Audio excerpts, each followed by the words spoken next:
It's September the 25th, 2019. This is 508, a show about Worcester. I am Michael Benedetti, and this is Brendan Melican. Hi, Brendan. How's it going? How's it going, brother? It's going good. Could you check the time on your phone so we can keep track of how long this episode of the 508 show is going to be? Sure. Yeah. What time is it? It's 12:32. It's 12:32. Do you know where your children are? I have no idea. Hopefully in school, but... Here at the top of the show, let's round up the headlines with Worcester in 60 seconds. There has been all sorts of alarming crime stuff, like a man trying to set his family on fire, a meth lab bust, and a loaded .22 caliber firearm being discovered in someone's carry-on luggage at the airport. The last day to register to vote in the November municipal election is October the 16th. MCAS results are in, and 4 Worcester schools are newly listed as requiring assistance. Chandler Magnet School, Chandler Elementary School, Cityview School, and the Goddard School of Science and Technology. In the wake of a national wave of illnesses and deaths linked to vaping sales have been halted in the state. Maybe mountain lions have been sighted in the city, and maybe not.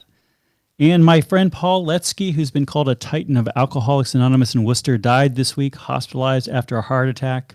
Paul had more than his share of ups and downs, but in the last 20 years of his life when I knew him, he was a cheerful and a humble person who spent his time in service through groups like AA, the Mustard Seed, and St. John's Church. Paul Letsky, R.I.P. How you doing, Brendan? Fantastic, man. Again, I'm just blown away with your ability to tick off so many boxes in such a short period of time. You know, you just got to practice. I kind of want to talk about local federal judges, but you want to talk about vaping? I want to talk about everything. Let's talk about vapes. Clearly, I missed someone trying to light their family on fire. Where did that happen? That happened in Worcester. Here, okay. Hold this up and talk about vaping. I can look that up for you. So as we have here, I'm holding the newspaper. It was Worcester man. I'll hold up another thing. It was Worcester man and not Holden man who tried to set his family on fire. So it was in Worcester on Westminster Street. So Governor Baker. It's he's a sort of a big move so we're banning all vaping products. This is this whole story, and it's been going on all summer, right? I think I first heard about this back in, was it a party in June? I think was the first round. It was in Wisconsin or somewhere in the Midwest. A round of illnesses, mostly impacting young people, came about, and I started hearing about this. The thing that keeps blowing me away is there does not, if you read the language from the CDC and the FDA, it does not seem that there is any immediate concern that this involves nicotine vaping products. It seems that it only involves THC vaping products. All black market or all black market. Okay. All black market, which is the majority of the country, right? Because I mean, there's only a dozen states that have both recreational and medical. Oh, sure, yeah. So I mean, the majority of the country, it's black market if it's there. Right.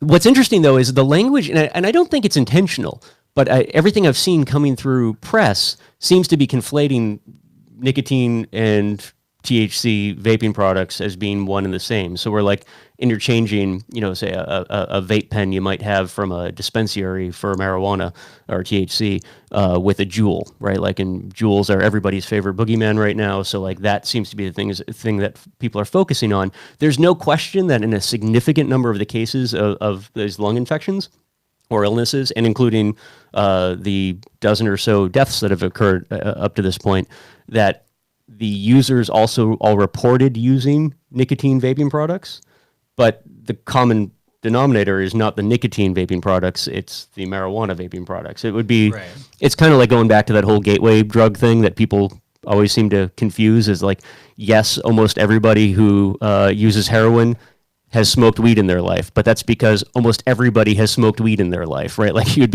Well, it's also because once if you get to know a drug dealer from buying heroin from them, they probably have access to weed too. So sure, but it's not the leap of going from hey, we're smoking weed, this is boring, we're moving on to heroin. That's actually that's not a Well, that's what I'm saying. So it's not necessarily a cause and effect. Anyway. Let me ask you. But this is crazy though, because now they're just in Massachusetts, where we have a recreational market, a legal market for marijuana products. We're now banning both the Juul products, which everybody's been gunning for for the longest time in Massachusetts, but now also going to start taking a swipe at the legal regulated marijuana industry and putting a moratorium on vaping products, which just seems crazy to me if for no other reason, and I say this, just let's assume that nicotine is the problem, right? As someone who has struggled with nicotine addiction for a full 30 years of their life, Yes. I think we're around 500,000 people every year die from tobacco. And I can't remember any governor of Massachusetts saying we're putting a moratorium on tobacco sales, right? Like we're just going to cancel cigarette sales. Well, they did do this on alcohol. Yeah, but we're talking about nicotine. I'm just saying. That would seem to be the better corollary. Yeah. So you're somebody who's close to the vaping community. Sure. So like, what are people? So there's definitely people who are nicotine addicts who are like, this vaping is the better way to go. So what are these guys going to do in the interim? Are people just working through their whatever they got in their drawer at their house, or are people buying stuff from Rhode Island? Or ultimately, that's probably whatever you're doing. You're creating a black market. I think, unfortunately, the problem is, and then suddenly now you're buying black market products, which are the problem in the first suddenly place. They become deadly. Yes. No. So. It's a funny thing, man, because again, like I've struggled with smoking for 30 years. I had been using products like Juuls and refillable nicotine vaporizers for probably the last 10, maybe. And anytime that I ran out of nicotine juice and like I needed my nicotine, I'd go right back to smoking. Like the thought wouldn't even cross my mind that like, okay, I'm taking today off, right? And look, that what we want to call the weakness, you want to call it a character flaw. I mean, I think we're now supposed to be calling it an illness, but nicotine is a hell of a drug when it comes to addiction. Yeah. I can't see how the governor of the Commonwealth of Massachusetts is doing anything but encouraging people, including young people, to smoke cigarettes. He's doing something other than that, which is that he's scowling. I mean, look at this. And he's scowling. Look at this photo. Look at that photo. Look at that face. Yeah. You know why he's scowling, Mike? Because he hasn't vaped any THC this week. That's a face only a mother could love if that mother was a very bad-tempered person. Yeah, I mean, the two... Look, there's no question that we do have some... I don't know that anyone's put a number on it. There's some degree of problem involving young people who are picking up products like Juuls because you get a little bit of a head rush that first time you take a hit of nicotine, right? That you never get again, but you get it for that first couple days or so. Yeah. That is certainly a problem. I think more problematic, though, is at least our generation, right? I always love pointing out to people that I started picking up cigarettes probably around 88, 89 or so, stealing them from my parents who both smoked at the time. 1990 was the year that lobbying dollars and marketing dollars peaked from the tobacco industry. A lot of that had to do with new federal regulations. But when people talk about the big tobacco, right? It was literally our generation was the last true victim, if there is to be such a thing, of those marketing dollars and lobbying dollars. They ended right when we got to the point where you're kind of make or break. Either we're going to get this kid hooked on nicotine or we're not. And if you look at the numbers, it's been straight downhill from nicotine usage from that point in time. Right now, when you look at big data around tobacco usage, the only pools of folks that you tend to see still using burnt tobacco plant material, it either correlates with poverty or low education attainment rates, right? Which would lend itself to being completely different issues that we need to deal with. But the nicotine problem has mostly been solved in this country, and we love talking about how there's an increase in usage of products like Juul, and that it's a massive increase. The problem, I think, with that logic is you're starting from zero and working your way up. So even if year one, 100 people use a Juul, right? Like that's a huge increase. It's a massive, but it doesn't come anywhere close to the number of people who aren't smoking anymore. So like we really won that war on tobacco. Products like Juul may be somewhat problematic, not nearly as problematic as burnt tobacco products were. But now we have government officials and health departments who, in their wisdom, seem to think pushing people back to the burnt tobacco is the way to deal with a small potential crisis within vaping. This is 508, Worcester's Libertarian Voice. We can talk to you. We can talk to you on this show about Brazilian Jiu-Jitsu, Marcus Aurelius, vaping, whatever you want to hear about. As Worcester's Libertarian Voice, I want to talk about our elected and self-selected officials for a second here. I was at the city council candidate forum on Monday. How was that, Mike? It was terrible. It was really, really terrible. It's like being at a city council meeting, but a city council meeting where it's almost entirely people speaking the off the cuff public speaking parts rather than at least voting Robert's rules of order apply to the council meetings. I know. I mean, and I was at the end of this thing, so I'll say first of all, in these guys' defense as bad public speakers, they had all been speaking for an hour or something before I got there, so they may have been worn down. Second, in their defense, I'll say that I am a proven terrible public speaker on Worcester political issues, as I show every week on this show. So this is certainly great speed reader, though. This is certainly the pot calling the kettle black, but the kettle is indeed black in this situation, and the pot isn't running for public office. And the pot isn't running for public office. I mean, it's terrible. And one of the audience members asked sort of rhetorically, "What would you?" If you were thinking about moving to Worcester and you were in the audience at this council candidate forum, how would you react? And I think you would react. I mean, I think obviously you would react by being like, I don't know if I'm going to move to this city, but I think that should also be tempered by the fact that I would immediately say to that person, you need to understand that these people are not people who are going to have positions of power. Right. And this gets back to this question of terminology, which I always worry about, and that's what I really care about more than I care. Like the candidate forum was boring, it was terrible, and it may have been because people were tired. Maybe the moderator was bad, the questions are bad. Maybe I was in a bad mood. Who knows what was going on?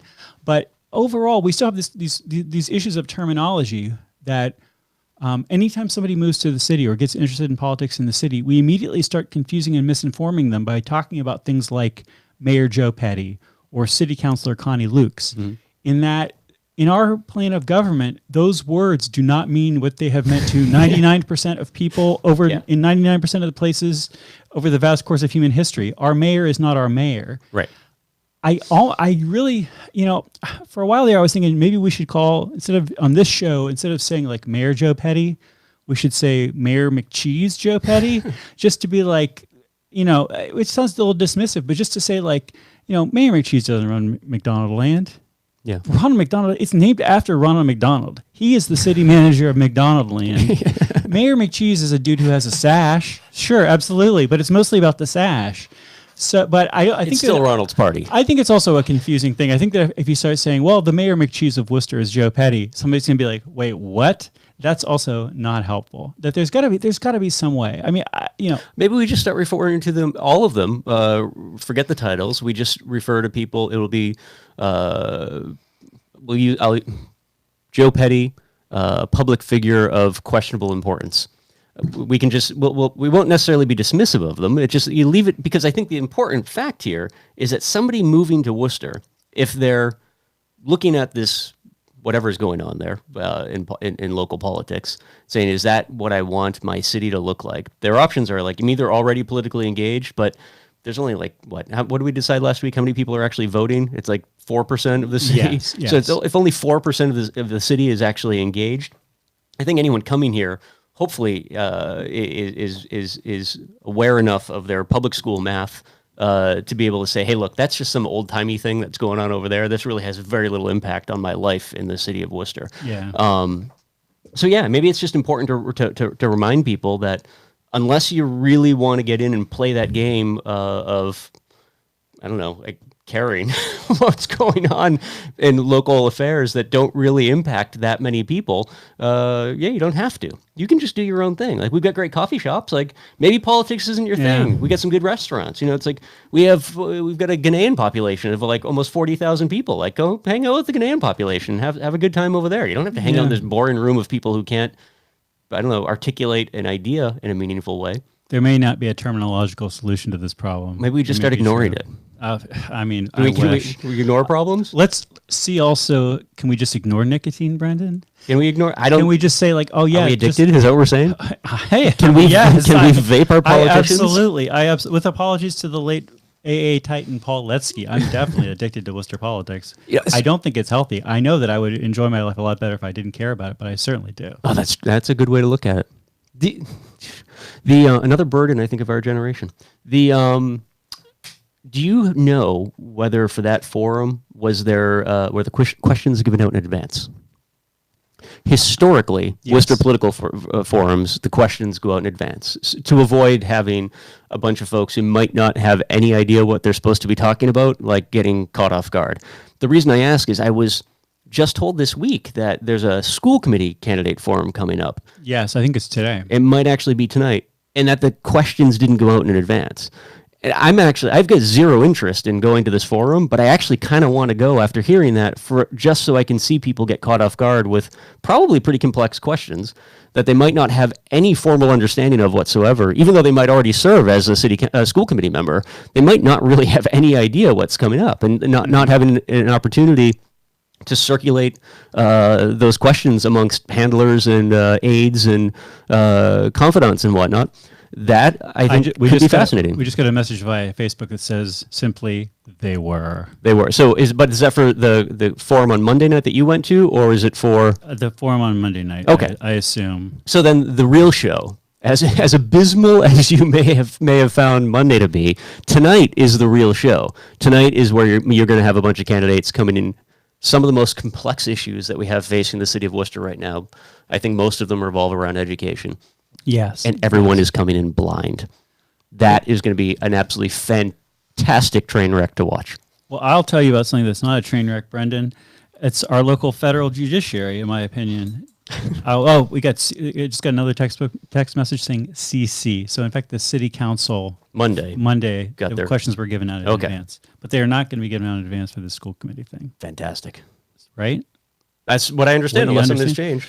Do people ever talk about our local federal judge? Like, can we have a local federal judge, Mike? I mean, well, is it possible to have a local? All politics is local. I mean, we're in Massachusetts, but come on, is it really? Well, we have a Massachusetts district of the U.S. federal judiciary. Yes, and we have 3 offices basically. So like people do business out of Boston, people do business out of Worcester, and people do business out of Springfield. Right. And so we have a federal courthouse in Worcester, and so we have a federal judge of the District of Massachusetts, I guess, out of the Worcester district office or bureau office, or it's different things online are contradictory about this, which you would think the federal judiciary people would understand the terminology by this point in our nation's history, but they don't. Anyway, I think that this is interesting. This week I was watching the I think I could just kind of want to follow this a little bit on the show, just enough that when there's changes, we can comment on them and just think about the long arc of this. The reason I got interested this week about it is I was watching the French TV show Spiral, which is a police procedural and judicial procedural show out of France, and has the kind of things you normally would expect to see, like terrible murders and whatever, and cases of the week and arcs and all the dumb stuff that they have on cop shows. Is this the show that Joff Smith is in? No, not so far. Not at least in season 1. Maybe I might not be thinking of the right person, but I think he in a French TV show? I think for some reason that Joff Smith is in a French TV. Former city councilor Joff Smith, I believe, is in a French TV show where like he acts the role, and then it's just like the voices are like dubbed in. Oh, I really hope that Joff Smith is on this show. I don't know why it's sticking in my head that that's the case. So anyway, I was Googling about how the French legal system works and law enforcement system works, because there is this like investigating judge who's a major guy on this show. He's not a guy who ever sees cases. They just have it, instead of having an adversarial judicial system, they have an inquisitorial legal system. Meaning that I was Googling this on a bunch, and I got to figuring out like, okay, like, so I just got to reading about Judge Hillman again. Yeah. Who I have praised in the past on this show. He was the guy who oversaw the trial that I had for a federal petty offense a few years back when me and my friends did civil disobedience at the federal courthouse in Worcester. I thought he was an excellent judge. And reading up on this stuff, I realized that there are 2 kinds of federal judges. There is the federal judge. I don't know what their exact name is. And there is the U.S. magistrate judge. And the magistrate judge is like the federal judge is, appointed by the president, confirmed by the Senate, lifetime term of office. The magistrate judge is like, we need a guy in the Worcester courthouse, for example, who can like see, when you, Brendan, do mail fraud and are going to be brought up, like your initial appearance before that court is going to be kind of let's just get some details of how this trial is going to go worked out. They're not going to waste Judge Hillman's time on this because he probably has other things going on. Okay. And or if you go up in front of that court for a federal misdemeanor or a federal petty offense, they also don't want to say, okay, the one federal judge we have in the Worcester area is now listening to how you whatever spit on a mailman or something. Like that's not, so they have a magistrate judge, and it's that the federal judges of the district, they come together and they vote and they say, who are some guys that we want to be our magistrate judges? And that person serves an actual shorter term of office.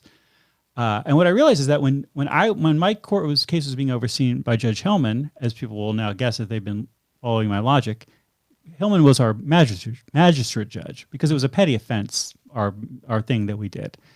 So he was a magistrate judge out of the Worcester district from 2006 to 2012. In 2011, Obama nominated him as a regular federal judge, and in 2012, the Senate confirmed him, and since then, he's been our federal judge straight up. And since 2013, our magistrate judge has been David Hennessy. He, in 2017, also became the chief magistrate judge of the District of Massachusetts. So that's who we have in the Worcester office, if the internet is accurate in telling me that, which is that Hillman is our U.S. District Court judge, and David Hennessy is our magistrate judge. Fascinating. So whenever you flip off a mailman, you'll go in front of Hennessy. And whenever you do actual mail fraud, you'll go in front of Hennessy first and then go in front of Judge Hillman. Can I make a public service announcement about the Worcester Federal Court? I have noticed over the last couple of weeks, I've actually unsubscribed from a number of Worcester sort of like Facebook groups because of the number of threads I keep seeing pop up around the reconstruction of Federal Square adjacent to the federal courthouse in front of the Hanover Theater.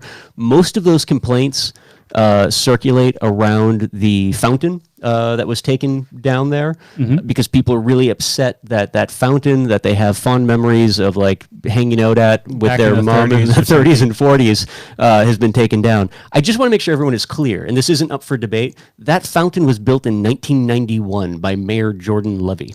It does not. You did not hang out at that fountain with your mother shopping at Denholm's in the 40s. If Jordan Levy was behind that fountain, this makes 100% sense to me now about how you have what it would be in any other context be a beautiful and elegant fountain looking like a piece of garbage because it is in exactly the right context for it to look like a piece of garbage rather than a. But if you go back and you look that's totally a Jordan Levy move. You get a photograph of the fountain. It says there's a big placard right on the bottom. Constructed in 1991, Mayor Jordan Levy, City Manager Jeffrey Mulford. It's not something that's up for debate. So people, please stop.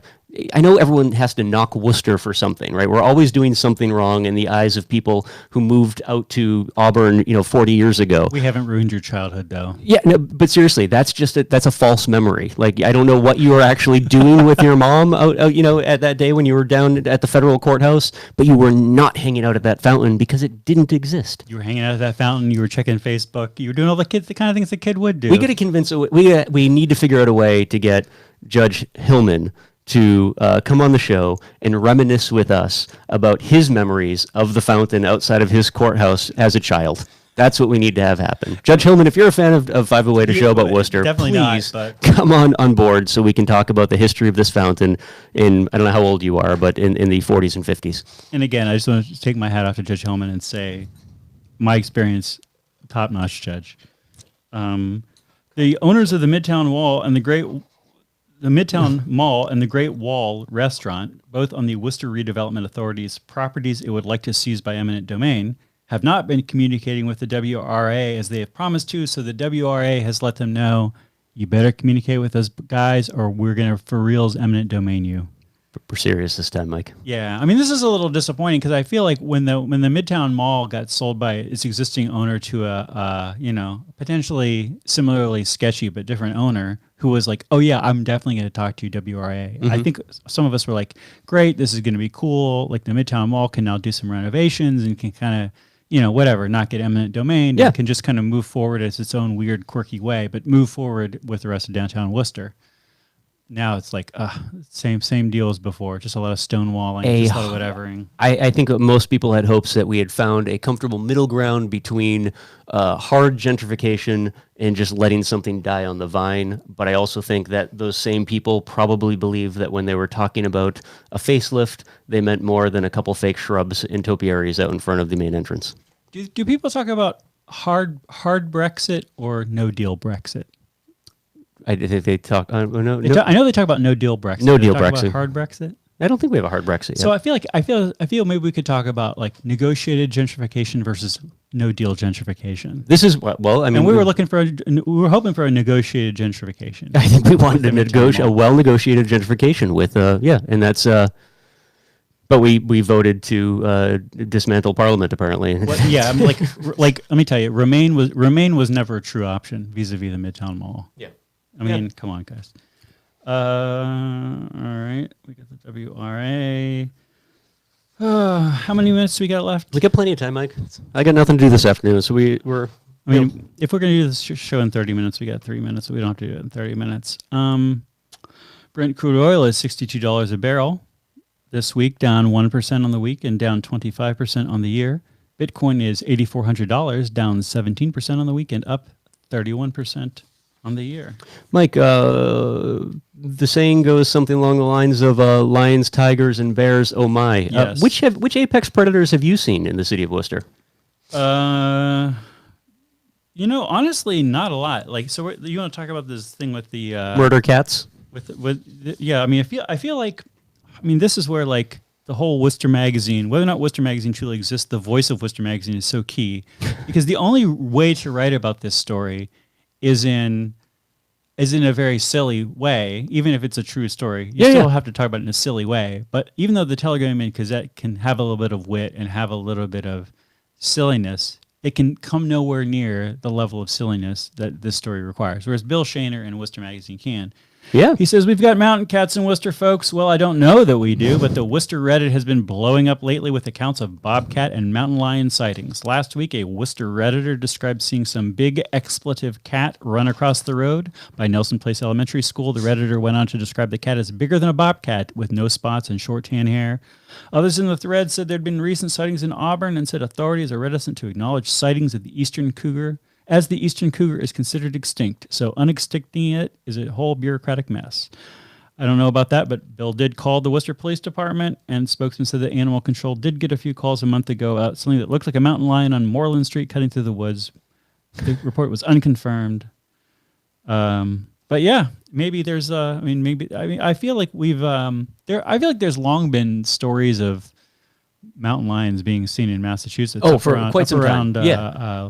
The Quabbin Reservoir. Western Mass, you get a lot of reports. And again, it is one of those things that I think gets debated appropriately so because they're not supposed to be here. So if they are, the argument has always been from state and federal officials that in all likelihood, it's not like we have a secret breeding population out in the hills, right? It's probably like some jerk had a pet mountain lion that escaped, which sounds crazy, but it's not. Like there's...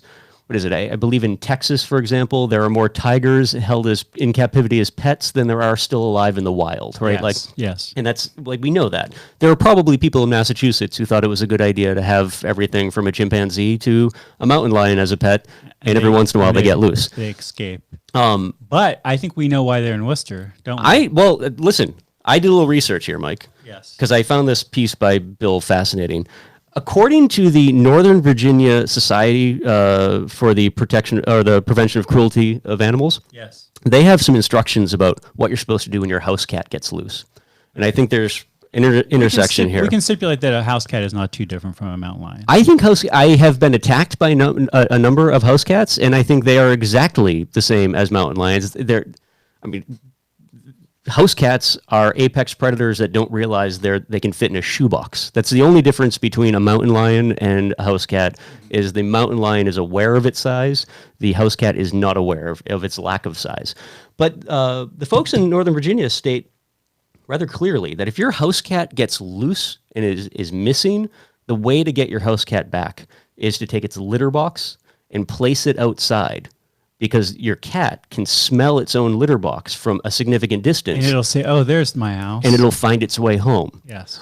I would like to remind the folks in Worcester that we now have a population, a non-breeding population, but we know there's a population of mountain lions in the city of Worcester because they live at the ecotarium. And that's where... And the former home of Kenda, the polar bear, is now a population of mountain lions. And it includes probably a litter box or lack thereof the ecotarium for those mountain lions to defecate is the litter box, Mike. The ecotarium is the litter box the city of Worcester is now the litter box, and if there are any mountain lions within in 1,000 miles of the city of Worcester, they're smelling that this side of the Mississippi. They're saying it may not be my litter box, but it's a litter box. There's something going on over there, and there aren't many of us left. I mean, the mountain lions must be aware that they're supposed to be extinct. This is my one chance to become part of a breeding population. I'm heading that direction. So I mean, this is something I think we need to keep an eye on. That if we have inadvertently invited all the apex predators back to Worcester. So this is almost certainly true. And as soon as somebody loses an arm to one of these mountain lions, I think we all know who's. You don't lose an arm to a mountain lion. It just takes you down to. Even though I've spent literally multiple years of my life in the mountains, I've never seen a cougar in the wild. So this is kind of serious. This part is actually serious because we can make light of the fact of whether there are or not mountain lions here. Don't mess with them. Mountain lions are no joke. We know that there are bobcats in Worcester, right? There was actually one over the summer was hit by a car up by the airport, but they don't. Big cats don't want to be seen, so they're not seen. They're right? very cagey. And that's actually out in California, where the population of mountain lions has gone through the roof in recent years. They still don't attack people that often, but when they do, it is almost always a hiker or a runner that runs in the hills and follows the exact same path, because what they do tend to be stalk their prey. Yes. So over time, it might be days, it might be weeks. If you have a schedule, that cat is following your schedule. And unless it's starving and looking for an easy opportunity, it's going to figure out what your schedule is, and then that's when it's going to take you down. So unlike, say, a black bear, which is the only kind of bear that we have in this part of the country, a black bear is never, unless it's rabid, is never going to try to kill you because it wants to eat you. And maybe if it's out with its cubs and you get between, it's protection. There's situations under which it will attack you, but I have definitely seen black bears in the wild, and I've definitely had black bears. I have been able to get black bears to turn tail and run from me in the wild, because a black bear is like, I don't eat anything. I eat like maybe berries. I eat berries. I eat maybe a rabbit or a mouse. I don't eat anything that big. Unlike a brown bear, which definitely will try to kill you. Another murder machine. Yeah.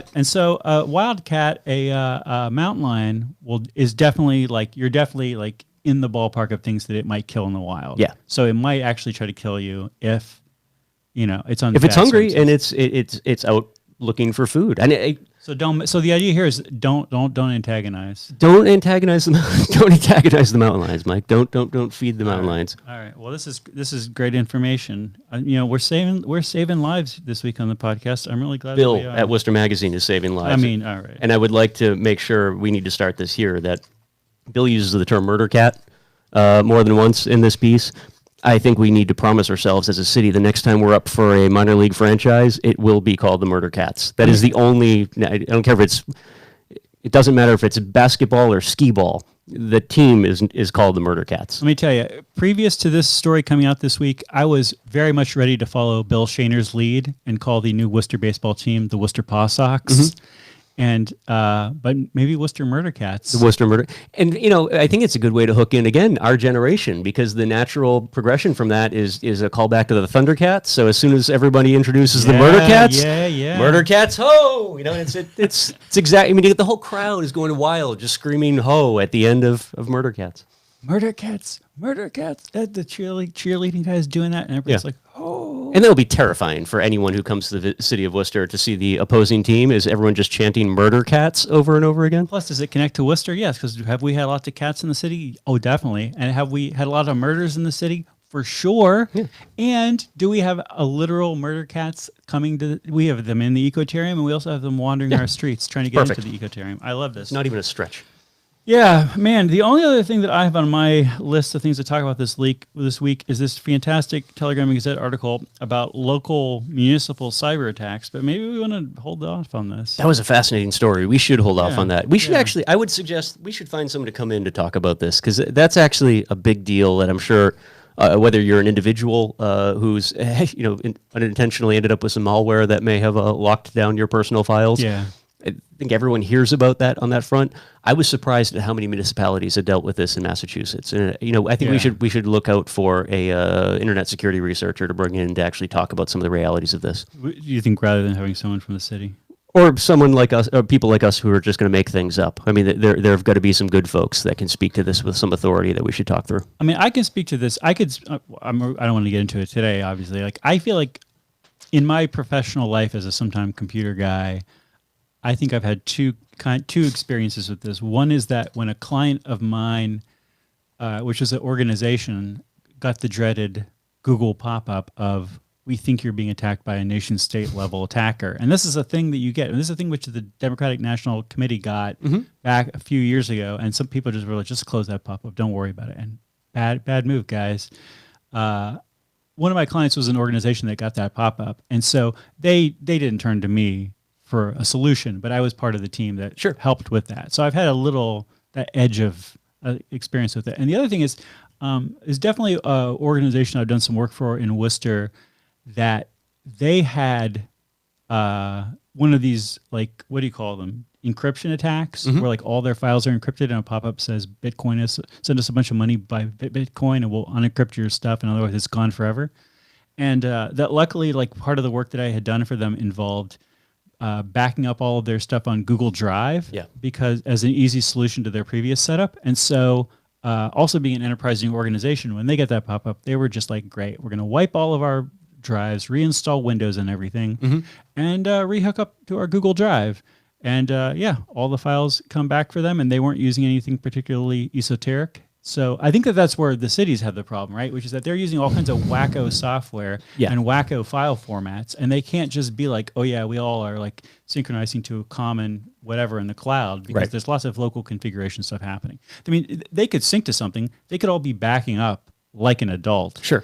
But they're not all doing it. The one thing that I found in here, though, that was really interesting and why I would love to talk to, maybe there should be a professional on the municipal side as well, too. And again, I've had experiences on this front. It does not mean that I know anything about it. The difference between your clients or a private citizen and the municipalities is that you're not mandated by the Commonwealth of Massachusetts from a record keeping perspective to do things a certain way, but also to be able to keep records, right? Like, so a lot of these communities that were discussed in this article were smaller towns, right? That maybe these small towns don't get a lot of record requests. Maybe nobody really cares if the police log is missing.